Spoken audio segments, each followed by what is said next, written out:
founding documents. And you're about to get a whole earful on this. And with great pride, I call up Mike Vanderboegh.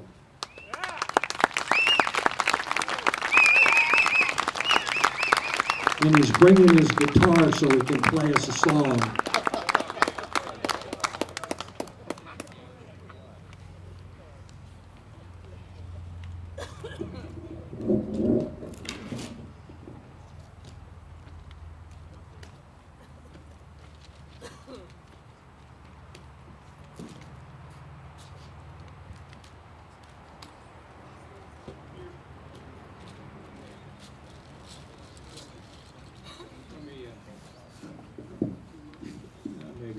I think this will work. I'm going to tell you about this struggle from the worm's eye view. There's a lot of talk about politics, what we have to do to have this political success or another. But I'm proud to say I've been on the enemy's list of the last 3 White Houses, irrespective of party. So I'm an equal opportunity gadfly. I disagreed with George Bush on the Patriot Act, and I disagreed with him on his amnesty policy. You know, I've given a lot of Patriots' Day speeches, especially the last few years, from the steps of the Connecticut State House to the Bundy Ranch. But I couldn't have chosen a prettier or more meaningful venue than here in Colorado this beautiful Sunday morning, the 240th anniversary of the battles at Lexington and Concord. I wasn't able to go to church this morning, but God was close by. As I drove out of Custer County just after dawn, I was struck dumb with the power and majesty of God as they played off of the mountains in colors that were stark and shaded at the same time. It was breathtaking. How anyone can see such grandeur and not be convinced of the power and majesty of the Almighty Creator is beyond me. Amen? Amen. You know, we think we have mountains in North Alabama, but they're really just foothills of the Appalachians, which is an old, tired bunch of mountains anyway. You have some new, fresh mountains out here, and those are mountains, all right? The other thing I noticed as a member in good standing of the armed citizenry, and it was not exactly a religious observation, is what good killing ground it is. This is freedom fighter country, folks. May God have pity on the tyrant who tries to invade here, especially Custer County.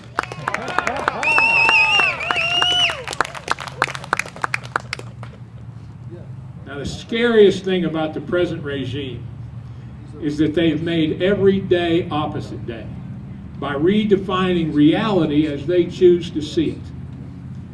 Up is down, deviance is normal, war is peace, freedom is slavery, and worse, lawlessness is now codified as the law. But only as they wish it to be, and only applying to their enemies, to the rest of us, and not to them. There is a scene in The Man for All Seasons that applies here. Sir Thomas More is arguing with a young lawyer, William Roper. And Roper accuses More, so now you give the devil the benefit of the law? And More answers, yes, what would you do? Cut a great road through the law to get after the devil? Yes, shouts Roper, I'd cut down every law in England to do that. And More replies, oh? And when the last law was down and the devil turned round on you, where would you hide? The laws all being flat. This country is planted thick with laws from coast to coast. Man's laws, not God's. And if you cut them down, and you're just the man to do it, do you really think you could stand upright in the winds that would blow then? Yes, I'd give the devil benefit of the law for my own safety's sake. You know, the founders understood this, especially after the Alien, the Sedition Act crisis that almost tore the young republic apart. Never pass a law that you're not willing to see your own worst enemy enforce upon you. That was my principal criticism of the Patriot Act. People that trusted George Bush, oh well, he'll never do detentions of American citizens. How you like it now? You know, I had this vision at the time, you know, of John Ashcroft being hauled off in handcuffs, you know, thinking that Hillary was going to be the next president, saying, no, no, that's not what the Patriot Act means. I wrote it, I know. You know.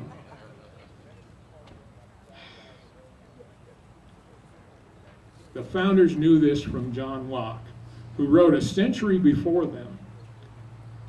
Locke understood that the rule of law in a constitutional republic is a precious and necessary thing, for it protects all of us, and it keeps the game fair and free. But as Locke warned, whenever the legislators endeavor to take away and destroy the property of the people, or to reduce them to slavery under arbitrary power, they put themselves into a state of war with the people, who are thereupon absolved from any further obedience and are left to the common refuge which God hath provided for all men against force and violence. Right? The clarity, the power. And he wrote a century before the founders. It is more than a little ironic that those of us who swore an oath to the rule of law of the Founders' Republic now find ourselves forced to be lawbreakers in fidelity to that same oath. But here's the truth that our present would-be rulers don't get. The rule of law protects them from us far more than it protects us from them. The collectivists currently in charge of the executive branch and those in charge of this state believe that the law is whatever they say it is because they won the last election.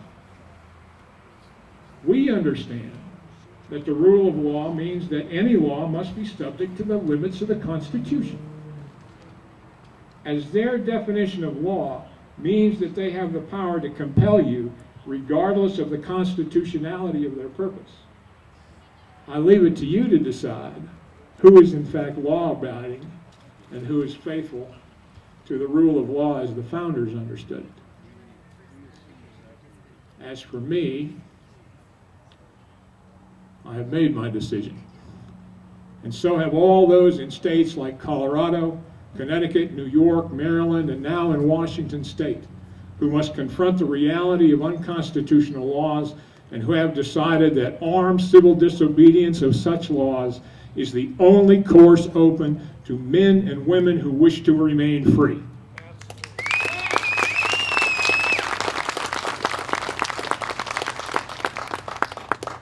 These people now find themselves, in a true sense, behind enemy lines. I have the safety of going home to Alabama. Y'all are stuck here.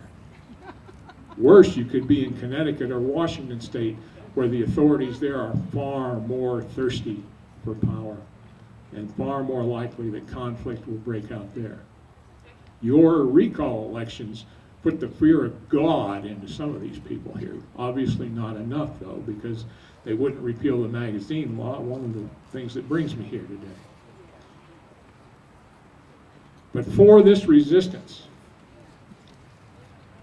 we find ourselves being called many things, including insurrectionists, seditionists, anti-government, and even, here lately, traitors. Traitors. To these people, all who would resist them are traitors.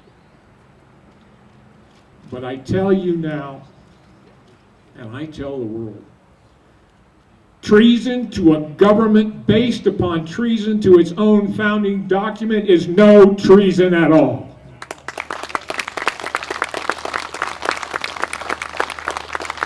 It is merely obedience to God and the truest expression of the inalienable and natural rights to life, liberty, and property that He gave us.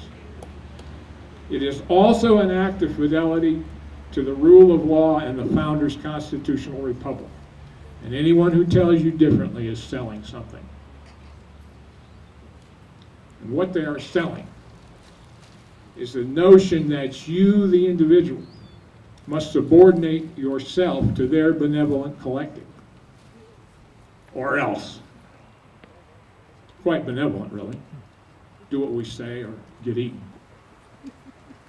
What they are selling is that you are an enemy of the people, not them. That you are anti-government, not them. That you are a lawbreaker and a criminal, not them. Because you believe, as the founders did, that an unconstitutional law is null and void. And that's inscribed in American jurisprudence and has been for 200 plus years. An unconstitutional law is null and void. And what they are selling most is the lie that they aren't what their actions prove them to be. What the founders would have called them, in all honesty. In fact, referred to them in the Constitution. They are, in fact, domestic enemies of the Constitution. What they are selling is a lie, told by pathological collectivist liars, in service of those liars and of their hidden purpose, to satisfy their insatiable appetites for your liberty and your property, even at the cost of your life and the lives of all you hold dear.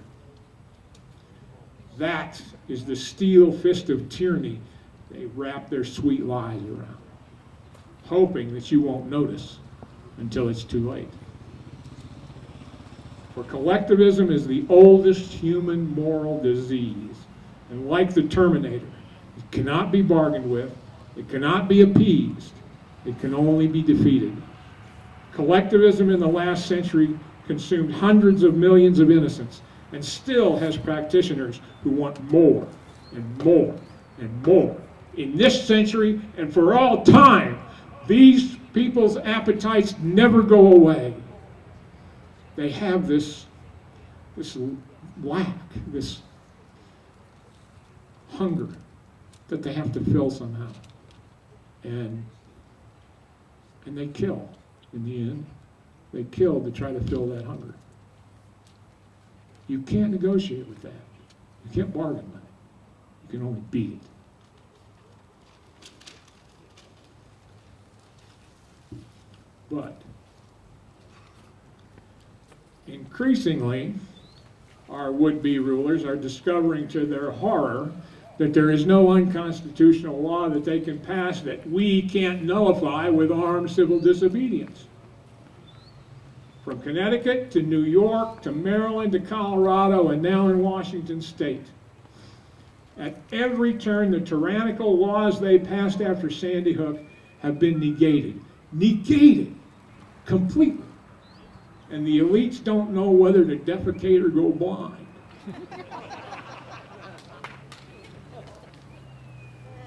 Connecticut and New York have non-compliance rates of 85 and 90%. New York, like Colorado, has the advantage of sheriffs who have told the state police, if you come into my county to enforce the SAFE Act, I will arrest you, and I will put you in my jail.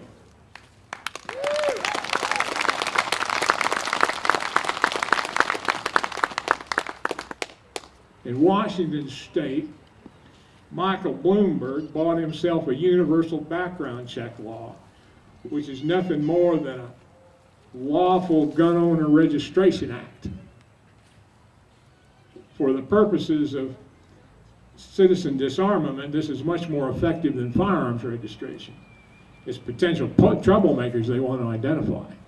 That's why they want us all on the list. But you know what? The uncompromising firearms owners of Washington State came together at the state capitol in December in the largest firearms rights demonstration ever staged there. 2,000 armed men and women met, defied the transfer law, and nothing happened. Nothing happened. Despite the threats of the state authorities to arrest us all, first they denied us a permit. And the Washington State activist says, "We don't need no stinking permits." They said, "We're coming anyway, deal with it." When we got there, and every access to vehicles was blocked with barricades, the Liberty for All leadership said to them, "It's okay, you take them down or we will. Your choice." We're talking to, at this point, just a few hundred armed people, but they are talking to a few hundred armed people. The authorities decided in that case that discretion was the better part of valor, and the barricades came down under their own locomotion. In the end, we held our rally, we defied Bloomberg's law, and we received the praise and thanks of the state police for the professional way we conducted ourselves. In the end, all Michael Bloomberg and his paid minions could do was grind their teeth in frustration. Since that time, there have been other rallies defying Bloomberg's law. At the last one, in direct violation of the Hated Intolerable Act, I was presented with this.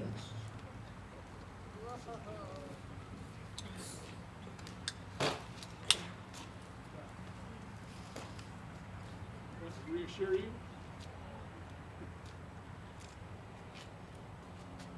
meet Mrs. Bloomberg, Charlotte to her closest friends. She's named after Michael Bloomberg's mother. Really? Charlotte Bloomberg was his mother. I take her around to every rally and speaking engagement these days to grind in the message that there is no unconstitutional law that can be passed that we cannot negate, defy, resist, evade, and smuggle in opposition to.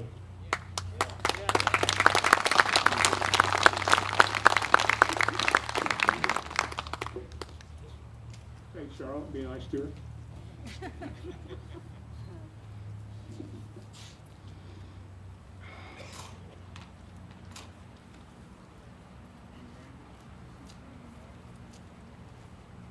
This is dangerous ground. It's dangerous, dangerous ground. But it is not ground that we chose. This ground was chosen by the domestic enemies of the Constitution. They chose to destroy the rule of law under the Constitution. They did, not us. They're the ones that are trying to break down all of the laws. And we'll see if they stand in the winds that come then, because that's what they're risking. The rule of law to them means nothing more than a fart in the wind.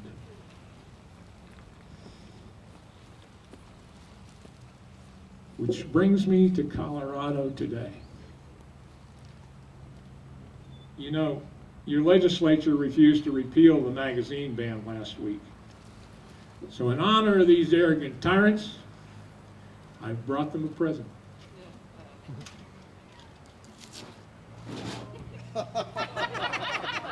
Really, I brought them a present.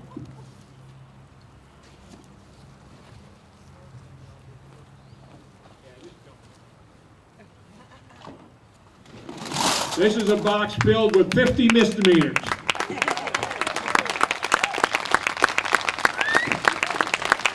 There are magazines that mysteriously appeared in your state yesterday, coincident of my arrival.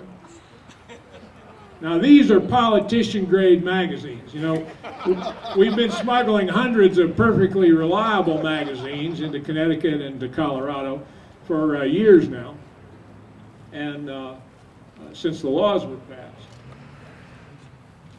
We call the good ones freedom fighter magazines.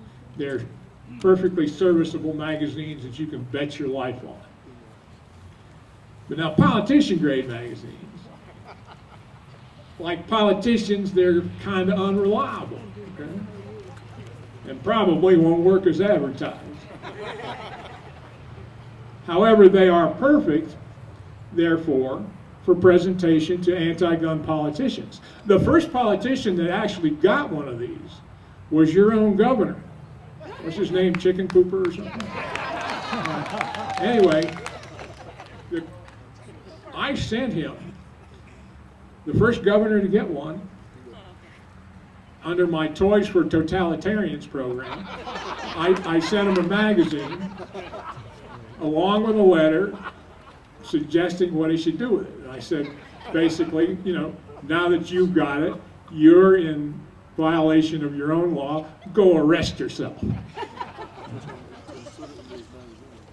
True, I did. What I'm looking for here today is co-conspirators in liberty. I'm looking for volunteers to take these 50 misdemeanors, to present them however you choose in whatever legal manner you choose, along with the message, this was smuggled into Colorado in violation of your law, and now that you've taken possession of it, why don't you go arrest yourself? Or words to that effect. So the alternative is yours. Will you join in the nationwide conspiracy for liberty? It is not without risk. But somewhere, the founders from 240 years ago will be smiling. The enemies of liberty can only make you a slave to their appetites if you give them your permission by your inaction. So the choice is yours. Do I have any volunteers? There's 50 misdemeanors up here. Take them, send them to the politicians that need to see them.